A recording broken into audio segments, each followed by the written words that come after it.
మన గౌరవ పార్లమెంట్ సభ్యులు శ్రీభరత్ గారిని సభను ఉద్దేశించి మాట్లాడవలసిందిగా కోరుతా ఉన్నాం.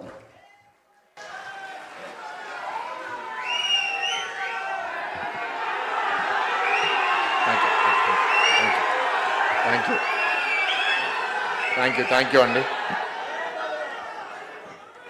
Thank you. అందరికీ నమస్కారం. వేదిక మీద ఉన్న మన ముఖ్యమంత్రి చంద్రబాబు నాయుడు గారికి, ఇతర పెద్దలందరికీ కూడా నమస్కారం అండి. ఒక 2 నిమిషాలు మాట్లాడినామండి, నేను ముగించేస్తాను. ఓకే, థ్యాంక్ యూ అండి. Thank you. సో నేను ఎలక్షన్స్ అయిపోయిన తర్వాత మనసులో ఒక 3 లక్షల మెజారిటీతో గెలిస్తే బాగుంటుందని అనుకున్నాను. 5 లక్షలతో గెలుస్తాను ఎప్పుడు అసలు ఊహించలేదు. నేను చాలా వేదికలు కూడా చెప్పాను, బాబు గారి మీద నాయకత్వం మీద ఎంత నమ్మకం ఉందో రాష్ట్రం దారి మీద తీసుకుని రావడానికి. వాళ్ళు చేసిన తప్పుల మీద కూడా కోపం కూడా జనాల్లో చాలా బలంగా ఉంది. సో ఈ మెజారిటీ అనేది సమాజంలో మన మీద ఒక చాలా పెద్ద ఎక్స్పెక్టేషన్ తీసుకొచ్చింది. ఆ ఎక్స్పెక్టేషన్ని మనం మేనేజ్ చేసుకోవాలి అంటే ఈజీ కాదు. నా మీద కూడా ఒక ఎంపీగా నేను ఒక 90 రోజులు 100 రోజులు పార్లమెంట్లో ఉండాలి. నేను పార్లమెంట్కి 1 నెల రోజులు వెళ్తే ఆ 1 నెల రోజులు మా ఎంపీ గారు అందుబాటులో లేరు అనేది ఒక భావన వచ్చేస్తుంది. అంటే ఎక్స్పెక్టేషన్స్ అట్లా ఉన్నాయి. దానికి అనుగుణంగా మేము పనిచేస్తాము. కానీ మీ అందరి కార్యకర్తలు కూడా ఏంటంటే ఒక రిప్రజెంటేటివ్గా ఒక ఇష్యూ మీరు కూడా రిజాల్వ్ చేస్తే మా దాకా రావాల్సిన అవసరం ఉండదు. అది మండల లెవెల్లో ఎంపీపీలు, జెడ్పీటీసీలు అవనివ్వండి, లేకపోతే వార్డ్స్లో కార్పొరేటర్లు అవనివ్వండి. సో ఆ విధంగా ఈ 4 ఏళ్ళు కష్టపడి పనిచేయాలి. ఎందుకంటే ఈ గెలుపు ఒకటే కాదు, రెండోసారి మనం గెలిస్తేనే రాష్ట్రం మళ్ళీ మనము దారిలో పెట్టగలుగుతాము. ఒకసారి నేను పార్లమెంట్కి వెళ్ళినప్పుడు సాటి సభ్యులు చెప్తున్నారు, నువ్వు 5 ఓట్లతో గెలిచినా 5 లక్షలతో గెలిచినా అందరి ఎంపీ పదవి ఒకటే, నువ్వు చేసే పని ఒకటే. అండ్ రేపు నువ్వు గెలిస్తేనే నువ్వు మంచి పని ముందుకు తీసుకెళ్ళగలుగుతావు. సో ఇక్కడ మనం ఒక కూటమి ప్రభుత్వంలో 3 పార్టీలతో పనిచేస్తున్నాము.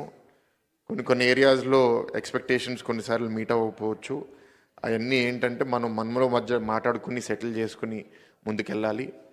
అది సిటీలో కుదిరినంత వరకు మేము ప్రయత్నిస్తున్నాము. ఇక్కడ ఉమ్మడి విశాఖపట్నం జిల్లా నుంచి ఇతర నాయకులు కూడా వచ్చారు కాబట్టి మీరు కూడా మీ నాయకులతో కోఆర్డినేట్ చేసుకోవాలి. వేదిక మీద ఇన్ఛార్జ్ మంత్రులు ఉన్నారు, ఎవరన్నా మన ఇన్ఛార్జెస్ ఉంటే వాళ్ళు కూడా వాళ్ళతో కోఆర్డినేట్ చేసుకుంటారు.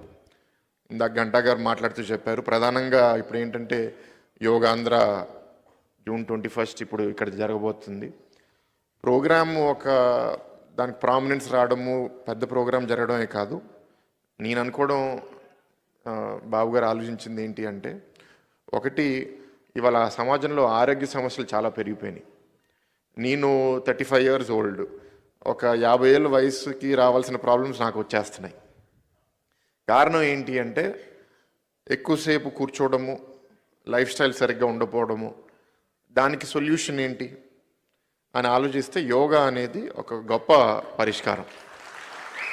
అంటే ఈ ఒక్కరోజు చేయటం కాదు, ఈ ప్రాక్టీస్లో మీరు అలవాటు చేసుకుని మీ లైఫ్లో మీరు అదొక భాగం చేయగలిగితే మీ అందరి ఆరోగ్యం కూడా బాగుంటుంది. ఇంకో 20 ఏళ్ళు మీ అందరు పనిచేయగలుగుతారు. 2, విశాఖపట్నం ఎంత అద్భుతమైన నగరం అనేది ఈ ఈవెంట్ ఆర్కే బీచ్ నుంచి భీమిలి దాకా అందరూ రోడ్డు మీద యోగా చేస్తే ఆ విజువల్స్ ప్రపంచవ్యాప్తంగా ఇప్పుడు అందరు చూసి విశాఖపట్నం ఇంత అందంగా ఉందా అనేది అందరికీ కనపడుతుంది.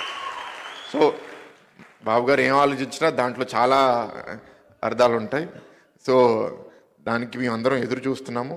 మీ అందరూ కూడా సహకరించాలి. ఎందుకంటే ప్రభుత్వ అధికారులే కాదు, ప్రతి వార్డు, ప్రతి మండల నాయకులు కూడా మోటివేట్ చేసి ఇప్పుడు యోగాలో వాళ్ళందరినీ ట్రైన్ చేయించి తీసుకొస్తే ఆ ప్రోగ్రాము చాలా సక్సెస్ఫుల్గా అవుతుంది.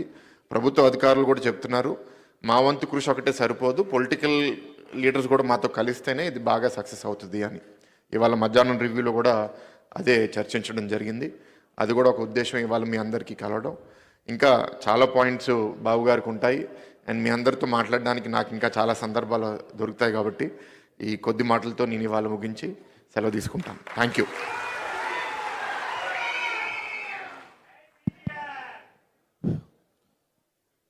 ఎప్పటి నుంచో ఎదురు చూస్తున్న సమయం ఆసన్నమైంది.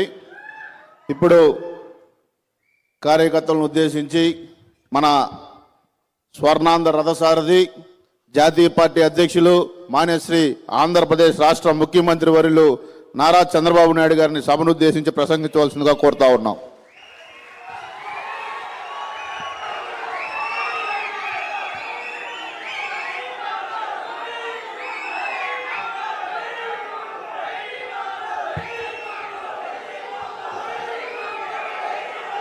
ఓకే అమ్మా.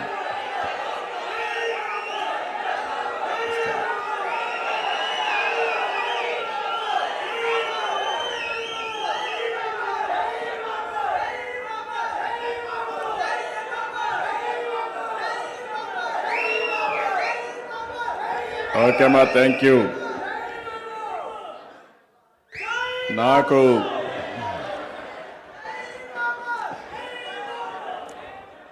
నాకు ప్రాణ సమానమైన తెలుగుదేశం పార్టీ కుటుంబ సభ్యులందరికీ, వేదిక పైనున్న కిందనున్న అందరూ కుటుంబ సభ్యులే, అందరం సమానమే, దాంట్లో వ్యత్యాసం లేదు. మీ ఉత్సాహం చూస్తూ ఉంటే నేను ఎప్పుడో రావాలి, మీరు 2 గంటలకో 1 గంటకో వచ్చేసారు ఇక్కడికి. 5-6 గంటలు వెయిట్ చేస్తున్నారు.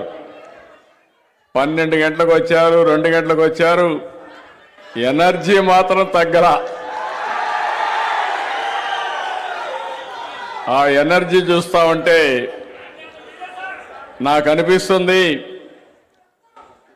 ఎన్ని జన్మలెత్తి మళ్ళా తెలుగుదేశం పార్టీ అధ్యక్షుడిగా పుడితే, కుటుంబంలో పుడితే ఆ ఆనందమే వేరు. మీది నాది రాజకీయ అనుబంధం కాదు, ఇది ఒక కుటుంబ అనుబంధం. 45 ఏళ్లుగా మిమ్మల్ని చూస్తున్నా,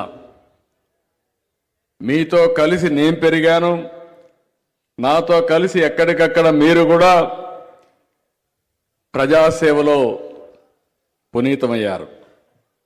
అది చూసినప్పుడు నాకు అనిపిస్తుంది, మనం అందరం కానీ కరెక్ట్గా ప్లాన్ చేసుకుంటే ఈ రాష్ట్రంలో వేరేవాడు ఏమీ చెయ్యలేడు, దాంట్లో అనుమానమే లేదు. రాష్ట్రం అంతా ఒక ఎత్తు, విశాఖపట్నం ఇంకొక ఎత్తు. నేను ఎప్పుడూ విశాఖపట్నంలో చూస్తూ ఉంటాను. నేను అందుకే ఓపెన్గా కూడా ఎన్నోసార్లు చెప్పాను, నేను మెచ్చిన నగరం విశాఖపట్నం,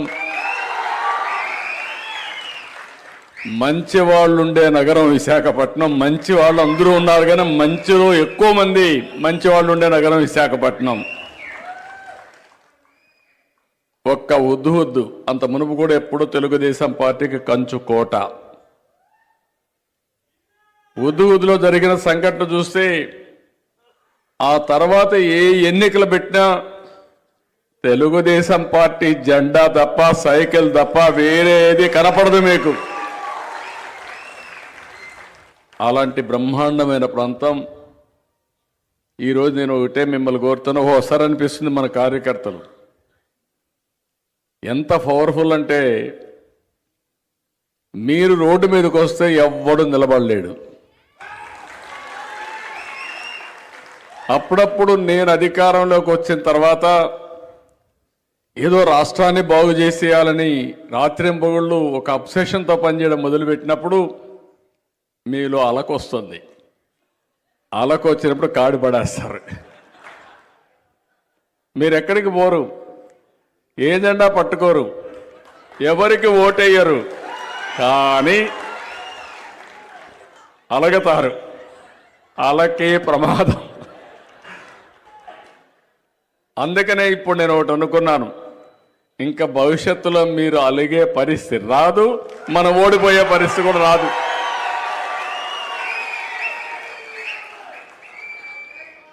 అందుకే ఇటీవల కాలంలో మీరు చూస్తే 2 గంటలు నేను గవర్నమెంట్ కోసం ప్రజల్లో పనిచేస్తే నా కుటుంబ సభ్యుల కోసం కనీసం 2 గంటలు టైం స్పెండ్ చేసి, ఆ టైం స్పెండ్ చేసినప్పుడు నాకు ఒక ఎనర్జీ వస్తుంది. మళ్ళా కొండనైనా సరే బద్దలు చేస్తాననే ధైర్యం, విశ్వాసాన్ని మీరు కల్పిస్తారు. అది ఒక పెద్ద టానిక్. అది అలాంటి విశ్వాసం కల్పించిన మిమ్మల్ని మళ్ళా ఒకసారి గుర్తు చేసుకుంటూ మనందరం కలిసి ఎన్నికల ముందు చాలా హామీలు ఇచ్చాం. నేను 2 పర్పస్ల కోసం వచ్చాను. ఈసారి ఎన్నికల ముందు ఇక్కడనే ఉత్తరాంధ్ర సమావేశం పెట్టాం. ఈరోజు కంబైన్డ్ జిల్లా విశాఖపట్నం జిల్లా మొత్తం పాత జిల్లా అందరినీ ఇక్కడ సమావేశానికి పిలిచాం. ఇప్పుడు 2.5 జిల్లా అయిపోయింది. విశాఖపట్నం, అనకాపల్లి, పాడేరు, మాన్యం జిల్లా, మాన్యం అల్లూరు సీతారామరాజు జిల్లా, ఏఎస్ఆర్ జిల్లా. మీరు పాత జిల్లాలో అందరిని చూస్తున్నా, మళ్ళీ పాత జిల్లాలో విశాఖపట్నం జిల్లా అందరిని చూడడం చాలా సంతోషాన్ని ఇస్తూ ఉంది, కళకళలాడుతూ ఉంది. ఎంతమంది ఇక్కడ ఉన్నారో అంతమంది బయట ఉన్నారు. అది మీ పట్టుదల. షార్ట్ టైం నేను ఒక కలుస్తానంటే ఇంత ఉత్సాహంగా మీరు